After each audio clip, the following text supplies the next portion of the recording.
Hi, everyone, and welcome to NMP Talk Show. Um, let's start with a breathing technique. I just want you to breathe a little bit. Just breathe in, hold your breath for a moment, and breathe out. You know, you know why I'm doing that? Because today's subject is something that not a lot of people talk about. We're talking about menopause and not glossing over it, no awkward whispers. Whether you're in the thick of it, you nervously side eyeing it because it's fast approaching in your life, or you know, you just here for understanding because you have a partner who might or is in it. So you want to have some more information on how to deal with it. And here's something that I'd like you to know about menopause. Menopause is not just hot flashes or questionable moods, although they're part of it, isn't it? It's a massive, messy human transition, one that can leave even the most confident person feeling like, oh my word, wait, is this normal? Am I okay? I mean, those are the questions that a lot of women will go through. And, us as husbands or life partners, looking at our partners and we're like, no, man, something has changed about this woman. What is it? So today's topic is going to iron out all of those things. So we're opening doors to all these questions that you might have about menopause. And for answering those questions, it won't be me. You must be happy about it because I have no cooking clue what menopause would eventually do to a person. But I'm grateful to have a menopause educator and a coach who will be talking about menopause like a compassionate friend, the one that you go to and then they're not judgmental, they don't use deep jargons, they just talk about bodies, brains, and how you can thrive in this chapter. And this is none other than Jacqueline Rose. So Jacqueline is joining us from the UK and she's going to elaborate more on this topic. And if you do have questions, please, if you're on Telegram, you know what to do. Just raise your hand and we'll uh, choose you from there so that you can ask your questions. So, Jacqueline, welcome to NMP Talk Show. We are so happy that Hi. you have joined us. Thank you for having me. And I think you described a menopausal woman really, really excellently. So Did thank you for that introduction. Yes, definitely. I think you really described it very well, that sense of something is changing, but I don't know what it is. And that feeling of not really knowing that something is different, but Mm, not really being able to express it, or thinking that maybe, as you express, menopause is about hot flashes, sort of the assumptions we have around what perimenopause and menopause is. And if you don't have hot flashes, you don't have the typical things that you assume, then mhm. it's not menopause. So I hope we're going to have a really interesting conversation about all these different things. So thank you for inviting me. I'm so looking forward to it. When I decided that I'm going to have this episode, and I was thinking, what would people think of me? Because, it's a stereotype that we have that we can't talk about such topics, especially being men. I mean, where do Yeah, you start, right? So, yeah, but I'm happy that I came across your profile on Facebook, and I was like, this is the right person for me. And thank you for yeah. accepting my invitation there. And you're 100% correct. Mm, Menopause, perimenopause, menopause journey is a women's experience, but it is mhm, not only a woman's experience because it impacts all the people in her life.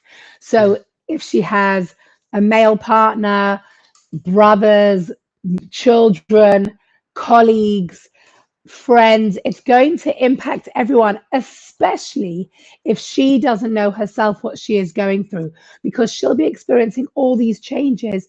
She won't be Mm, able to explain why all of a sudden she's got mood swings, why all of a sudden she feels, you know, that she doesn't really recognize herself, why all of a Mm. sudden she can't remember things, or she, walks into a room and forgot why she went into the room, or why she's gaining weight, and she doesn't know herself what's going on. So she doesn't have the language.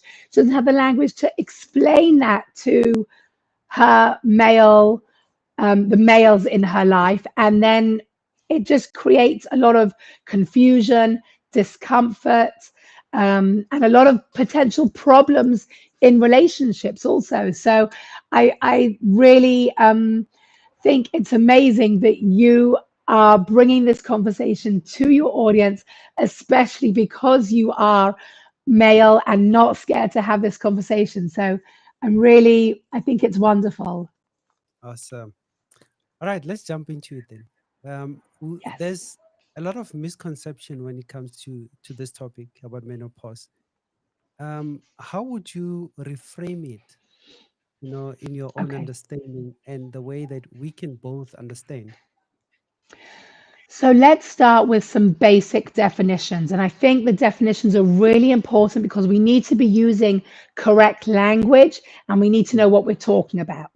So, what is menopause? And often menopause is used to describe the whole experience. So let's start talking using the proper language and the words that describe the different stages. So menopause is the date on the calendar after you have had 12 period free months. So you need a year without a cycle, a year without a bleed, no period for 12 months. And then when you circle the calendar and you see you've had 12 months, then you are in menopause. You can pop the champagne, celebrate, and you're in menopause. So those 12 months, you only really realize you're in menopause retroactively. Looking behind, you should be tracking. Every woman should be tracking and seeing and marking. All the years before that time is called perimenopause. And perimenopause often is a confusing term. People don't often know what the difference is between perimenopause and menopause. Perimenopause are all the years before you hit menopause. It can be anywhere from 2 to 10 years. So women anywhere between 2 to 10 years can be experiencing perimenopause when your hormones are fluctuating, you have symptoms, there's a lot of changes going on. Perimenopause can be in stages, early, mid, late, but all that time before those 12 months is perimenopause. Then you have postmenopause, and postmenopause really is the day after you hit menopause. You're in postmenopause, and postmenopause lasts until the day you die. And in postmenopause, your hormones are meant to reach a new lower level. They move from the fertility years where your hormones are cyclical every month. They're doing predictable things. They know what's going on in your fertility years. Again, whether you have children or not, it's irrelevant. For a woman, those fertility years are her monthly cycle, predictable hormones predictability. Then you enter your perimenopause, those years of unpredictability, hormonal fluctuation, not quite sure what's going on, symptoms, changes, menopause, that year where your hormones are reducing to new lower levels, your periods eventually stop, and then you count 12 months without a period. And then postmenopause, where your hormones are at this new lower level. Hopefully, your symptoms are finished. It doesn't always work out. It can take a few years for your symptoms to finish. But then you have your 60s, your 70s, your 80s, women who now today in postmenopause can do amazing, wonderful things. Postmenopause today, an 70 or 80-year-old woman does not look like what a 70 or 80-year-old woman, looked like 50 years ago. So that is what I call menopause journey. Perimenopause, menopause, postmenopause. It's this menopause journey. And the really challenging time, or the confusing time for women, is perimenopause and menopause. And then postmenopause, we get into this new stage that can also sometimes take a while, but women really transition into this new stage of their life. Postmenopause is a new, long, strong stage of life. So that, I hope that sort of lays the framework for what we're talking about. It really did. It did. But now let me ask another question. Following a follow up to your statement there. When do you hit perimenopause? At around what age? That's an excellent question.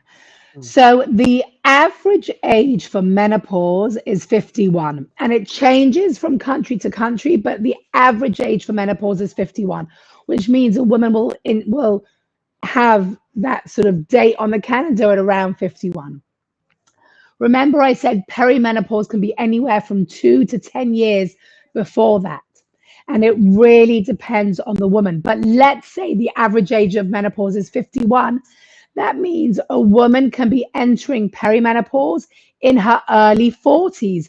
And this is where a lot of the confusion and a lot of the misunderstanding arises, because women in their early 40s do not think they're in menopause. Women in their early 40s, if they're going to their doctor because they're not sleeping properly, or they have brain fog, or their body hurts, they've got achy joints, or they've got thinning hair, or some of these, menopause symptoms, you go to your doctor and you're 42, 43, 44. The doctor usually is never mentioning the word perimenopause. He's saying a lot of other things. We may give you medication, may say come back in 6 months. Also, women in early perimenopause, they usually still have their regular menstrual cycle. So perimenopause happens for many women in their early 40s, but it's but people don't understand.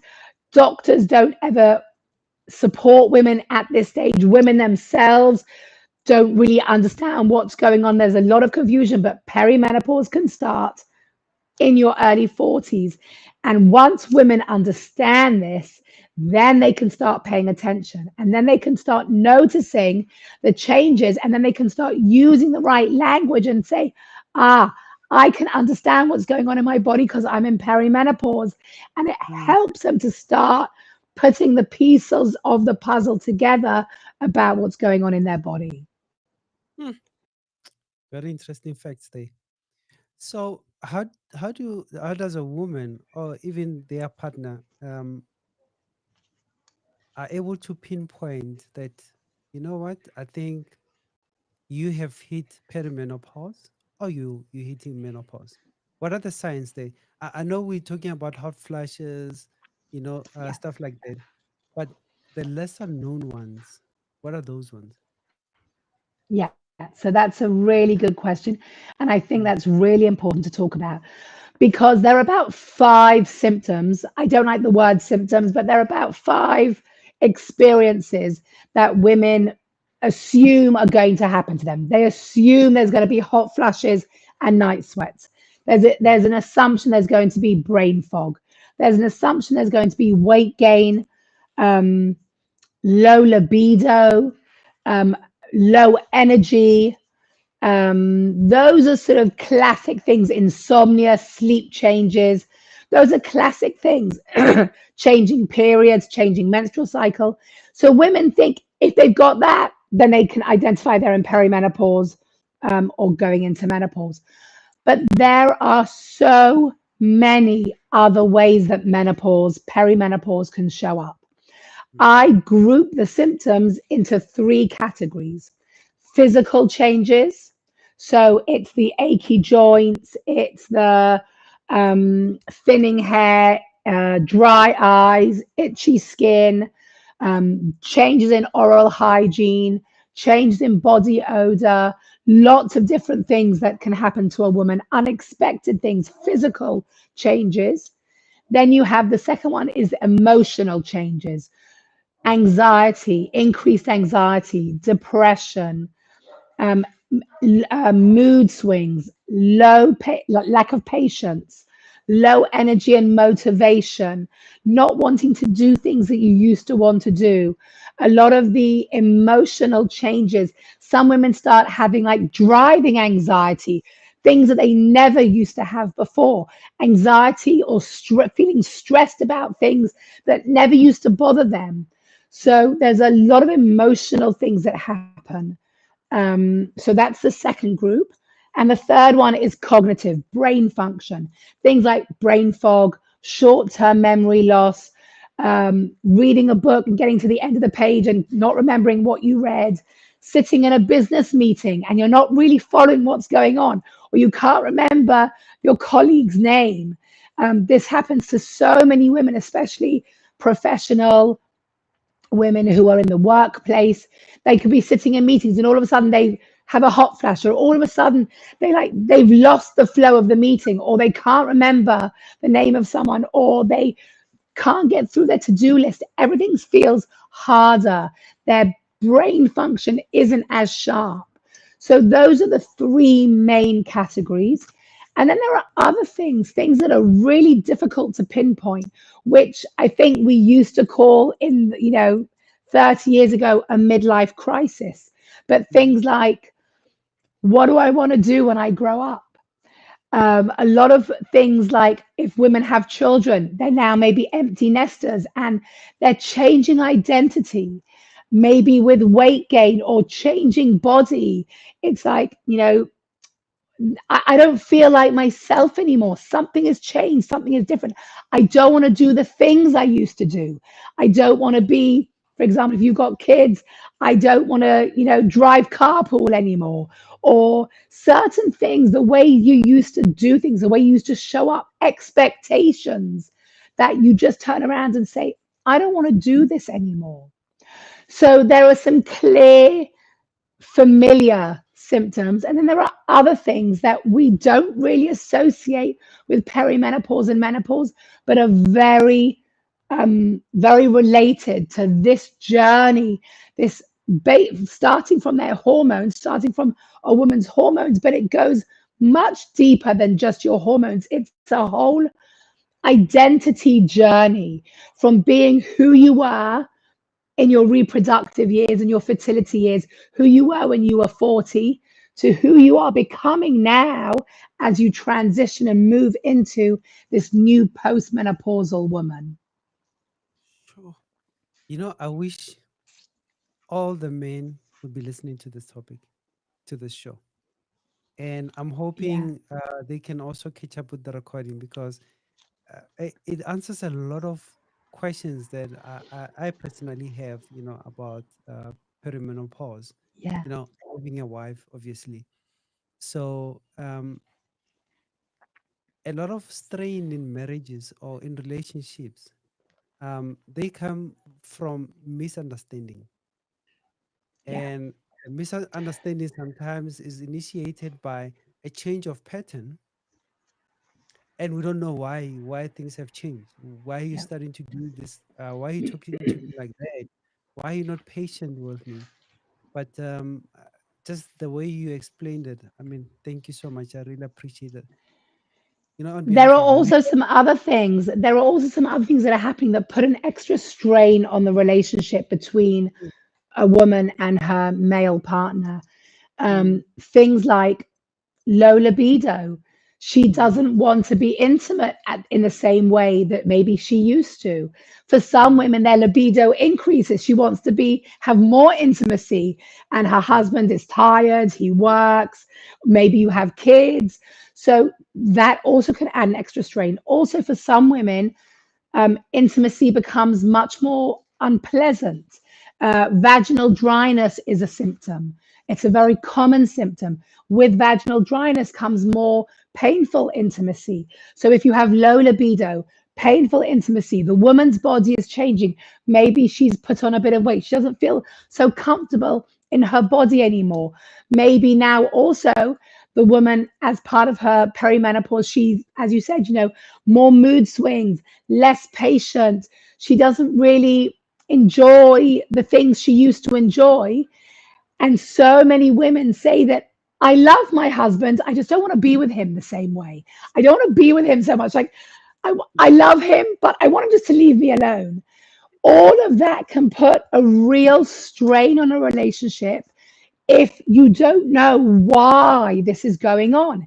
And if you don't find other ways to connect and to stay connected and to express your your commitment to each other in other ways, it can put a real strain on a relationship, as you said.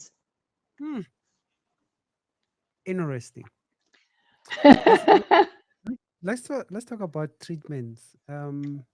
What is your view or your approach towards hormone replacement therapy, HRT? Okay, Do you believe in it, or what is your view so on it? now we're going into a topic that is very interesting. There's a lot of information and a lot of strong opinion on both sides. So I will say at the beginning, I am not against using HRT, Mm, but HRT is one way to support women.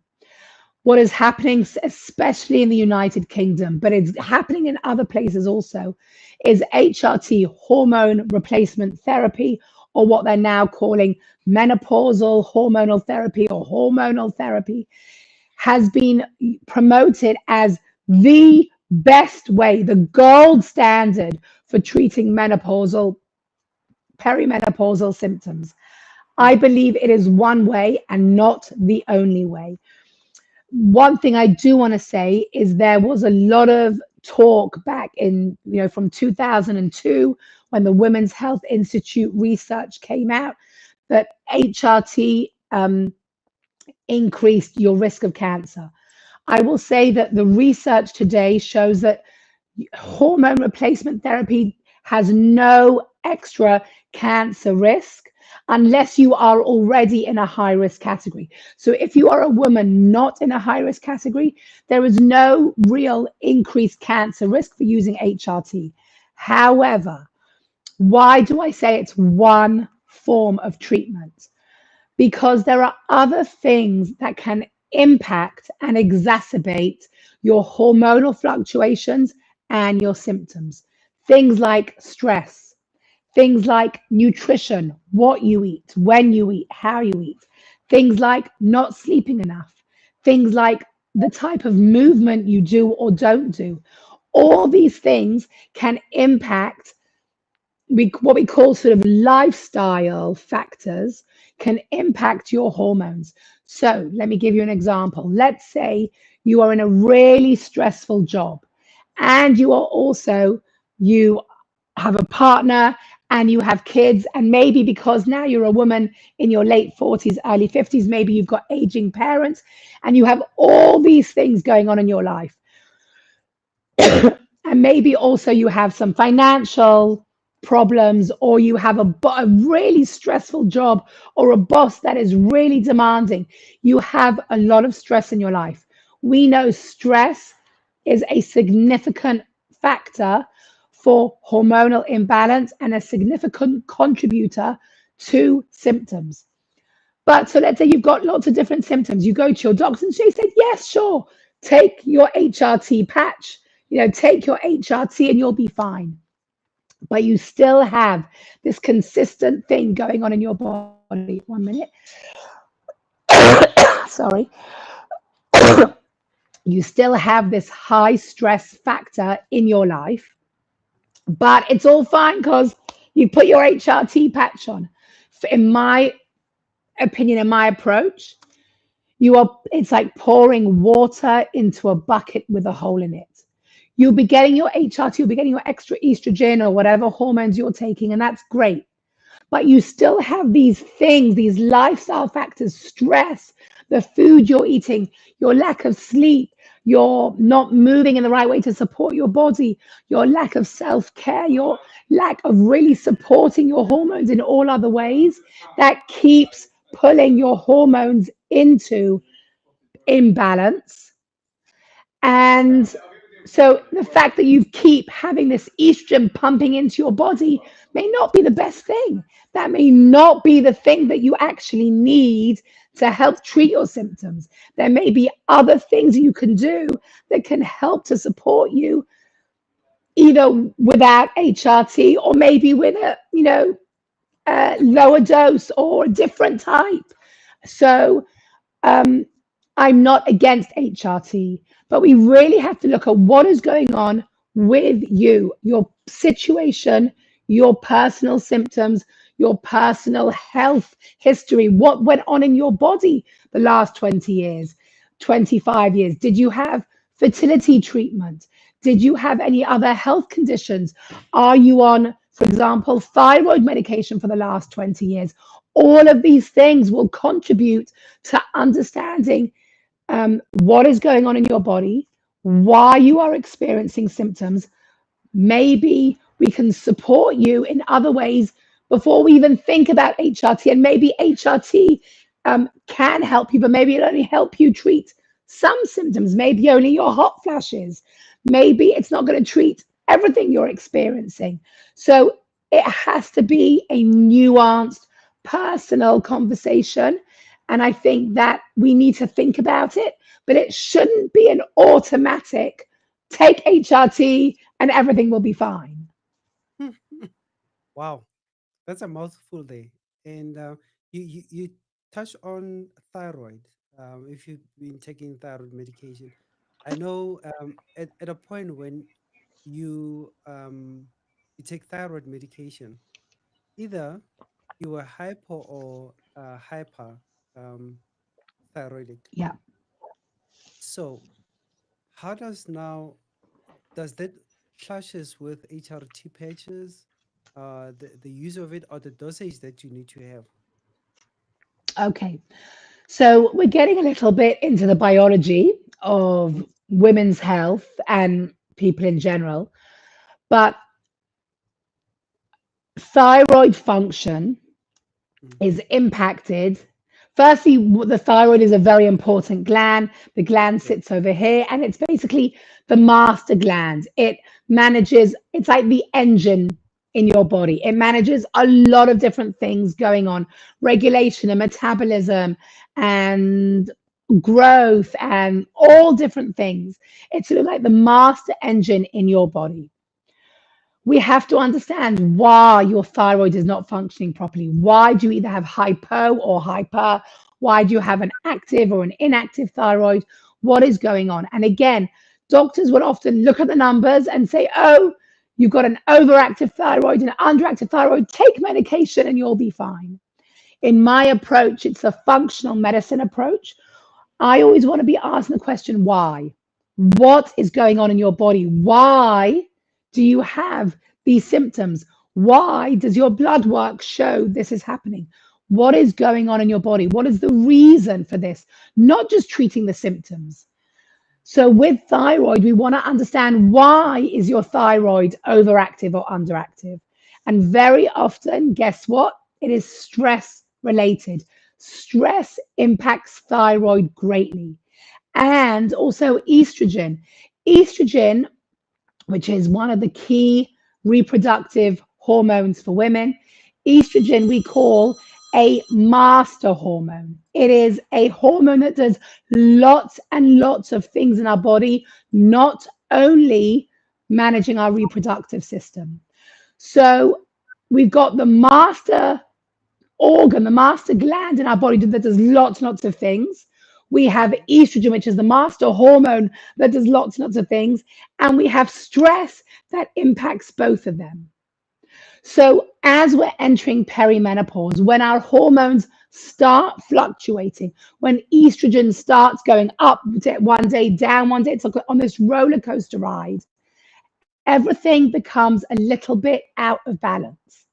Everything isn't working as efficiently, as smoothly as it used to work. So now that's going to impact thyroid, it's going to impact digestion, it's going to impact insulin resistance, it's going to impact inflammation. All these things start to change because of these changing hormones. So if you were on thyroid medication for, let's say, 25 years, and all of a sudden, maybe your numbers are looking a bit different. maybe you don't feel as good on the same thyroid medication. It could be because the thyroid medication is not working as well as it used to, because your thyroid function is changing as a result of stress, perimenopause, fluctuating estrogen. Yeah. So there's a lot going on. Oh,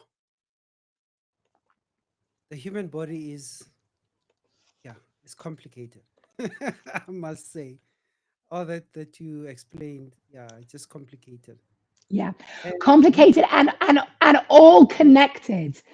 mm, And mm, also, it's all connected. wonders And of creation. I think that's something really important, is that we don't realize, because when we talk about menopause, we talk about these reproductive hormones, we talk about it from a reproductive thing. We talk about it from women's hormonal cycles. We talk about it from our menstrual cycles. But these hormones in our body do lots and lots of things, and they're connected to lots and lots of systems in our body. So, really, when a woman is going through perimenopause and menopause, it is a whole body experience. Sure. All right, we do have audience that's connected on Telegram. If you have Yes. questions, please raise your hand there and ask our specialist here on anything about menopause, perimenopause, postmenopause, the signs that you're feeling, and even those that are hidden that you might not even know, but you wonder what is this translating to. So while we're waiting for your questions, I can still ask questions. Yeah, Please I got do. the I got the platform. So, oh, okay, we do have one. Okay, Elder, welcome to NLP Talk Show. Please unmute yourself there.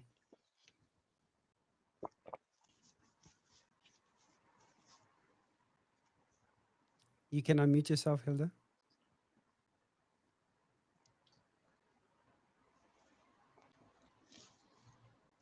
Okay.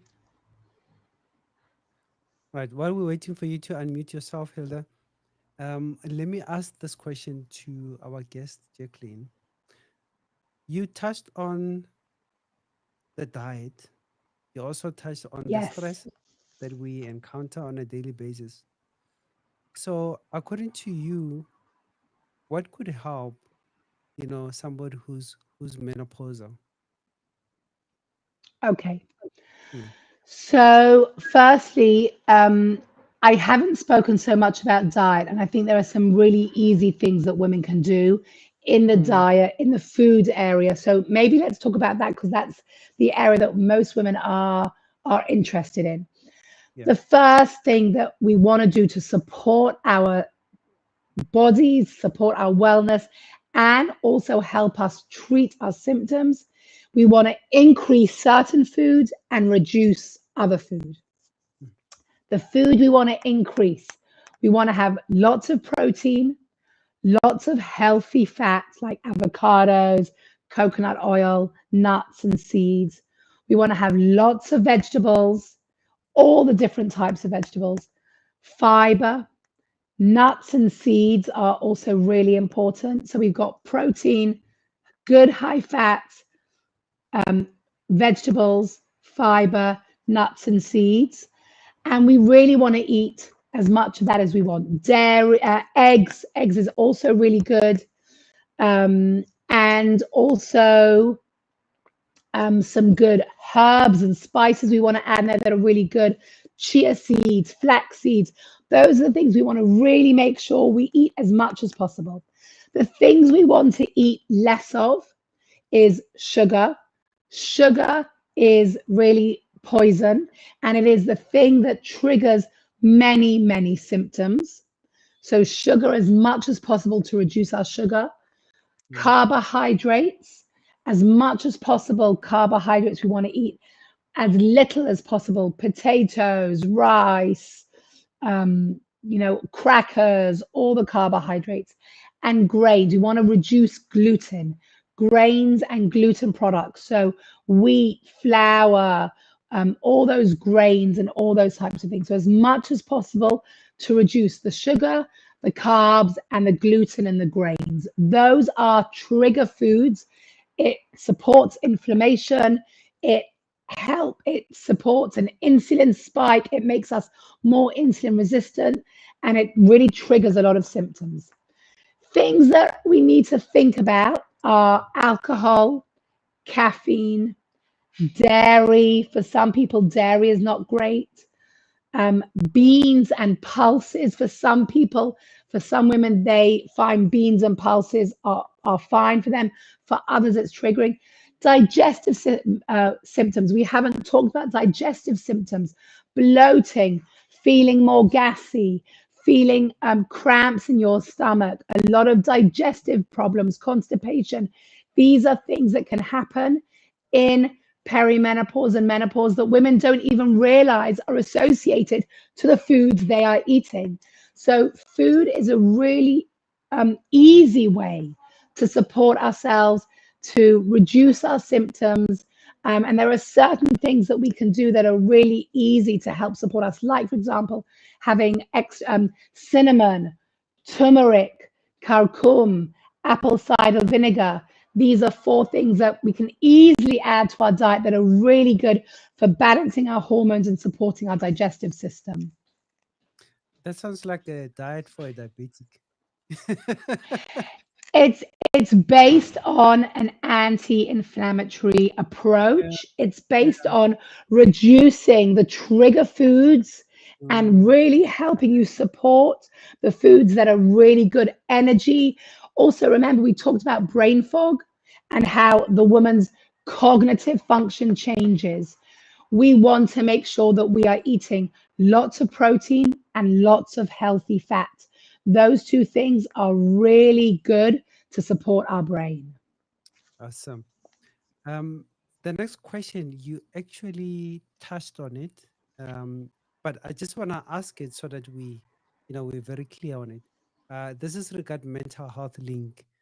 Um, how does menopause intersect with anxiety, depression, brain fog, and what coping tools do you recommend? Yeah. So this is a really important topic. As I mentioned, some of the known and unknown symptoms of menopause are those emotional changes, those cognitive brain function changes. There is a doctor called Dr. Lisa Marsconi who has done a tremendous amount of research on the impacts of perimenopause and menopause on the brain. And she says menopause is a brain experience. It is not even a reproductive experience, it is a brain experience. Menopause starts in the brain.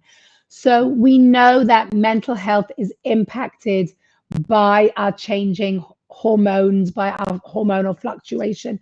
As I mentioned, increased anxiety, increased depression, increased stress, increased overwhelm, all those cognitive impairments. I have so many of my clients that come to me and say, I feel like I have early onset dementia. I'm worried I'm beginning to go on the dementia track. Or women who turn around and say, I think I've become ADHD, or a lot of changes where women don't feel as strong, as sharp, as capable as they used to. My approach with everything is nothing is inevitable. Mm, Pain, suffering, struggle, symptoms are not inevitable women in don't feel. midlife. It is common, it can happen, but it's not inevitable. It's not going to happen to every single woman. So, Mm, again, how do we support all of these through understanding our stress, trying as much as possible to manage, navigate, treat stress, reduce our stress as much as possible through good supportive diet, through good sleep routines, good night routines, having a good circadian rhythm, moving our body in all different ways, not just going to the gym and doing an exercise class, but moving our body in all different ways and really supporting our self-care and really, doing the things that make us feel good, that boost feel good hormones. Feel good hormones is really, really important. So, really looking at it in a holistic way, understanding lifestyle, understanding, paying attention. When do you notice that you feel more tired? Did you maybe go out with friends and have 2 glasses of wine and the next day you're feeling exhausted? Paying attention to the things you're doing, to how your body is responding. Yeah. Awesome. So let's go back to our audience there. Hilda, let me unmute you. You can unmute yourself. I know. Am I audible? Yes, you are. Okay, Welcome, thank you. welcome to Thank you so NMP much Talk for a Show. nice topic. My question Mm. is it possible to have than one symptoms? Because it's like what the speaker talked about. It's something that I'm experiencing. Sometimes you get, I think it's nerve sensation, where it's like something is walking on your feet. You try to check, but there's nothing. Yes. Yes. Yes. Tingling sensations. Mm.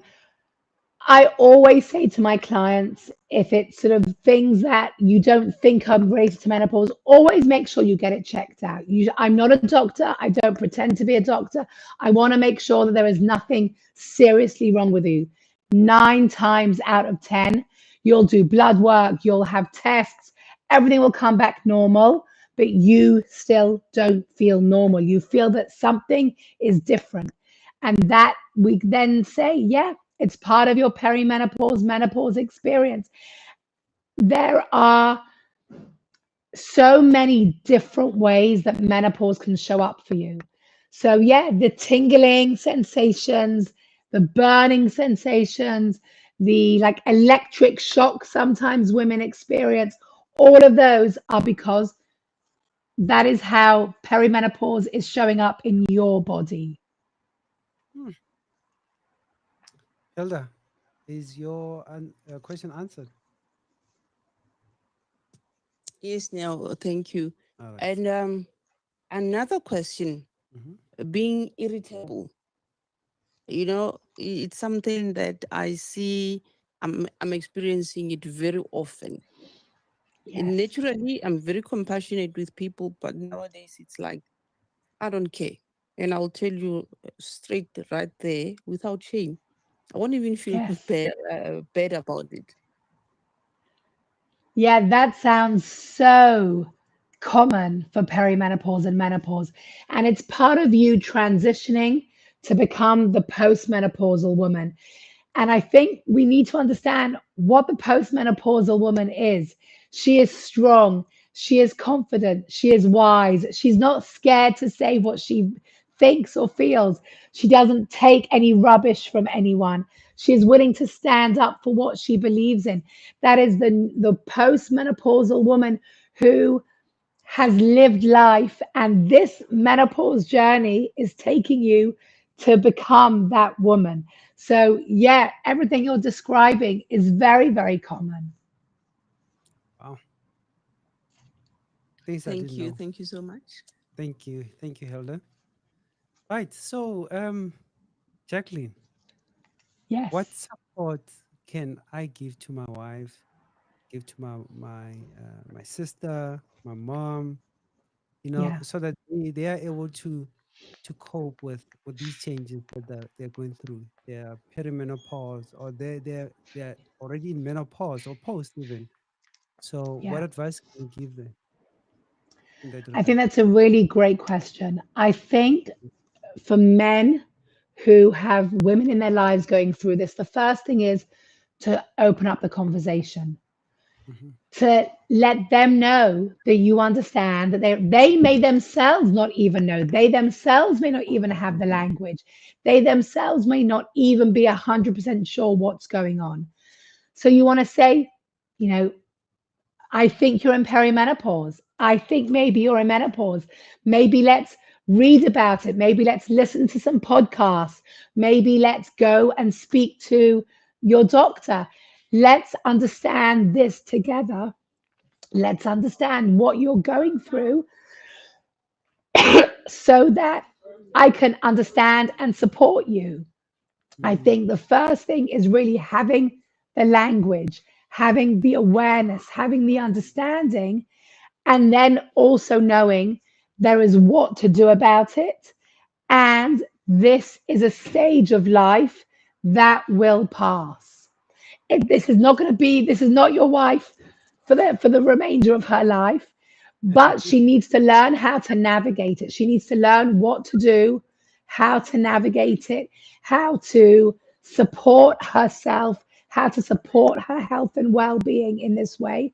But I think having the language, having an open conversation, listening to information, talking about it, that is the best way to be able to support her.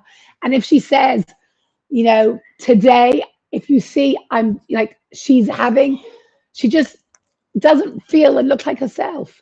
That's mm, also fine. It's also fine for you to say to her, I'm here if you need me. I'm here if you want me. And she often herself may not know exactly what she needs. And it can mm. be frustrating, it can be difficult. But it's, I think, just having open conversations as much as possible is the best way to support the women in your life. That's true. I must say, I have to thank my mom because I have a younger sister. So I think when you're a boy growing up with um, a sister, you Yeah. adapt very well, growing up and getting into a relationship. So it's not something that out of nowhere it just falls on your face and you're not sure what is happening and how to deal with it. So what my mom would usually do growing up when my sister started her periods, she would call me on the side and say, "No, this is the time, time of the month, so you must watch out. Watch how you talk to her, how she reacts to you." So growing up with that knowledge helped me so much that I do appreciate it now, the training, because if now having a wife and going into perimenopause, it's like it's taking me back to when my sister was going into her periods, where there were a lot of changes in her body. Yeah, your mother sounds like a really special woman because I think we need to be having these conversations Mm, already when our children are younger. yeah. Already, with teen girls need to be know. As I mentioned to you, I'm blessed with 5 children. I Mm, have daughters and sons. My sons know more about menopause than most boys their age because they hear me talk about it the whole time. But I think that and my daughters will say things, and my boys are like, no, why are we talking about this again? But it's really important we start mm, off young, having these open conversations, and then mm, it just sets the tone that these are not things to be ashamed about. These are not things to be embarrassed about. These are not things that we have to whisper or talk behind, yeah. not let the men to hear about. I think we really need to have these open, honest conversations. And it's about women reclaiming the narrative about women's health and about the things that are often used in a shameful way. Thank you so much. Can we pause a little bit? We seem to be having a technical glitch on my side. I'm Sure. taking note of you, Hilda. Please just a second.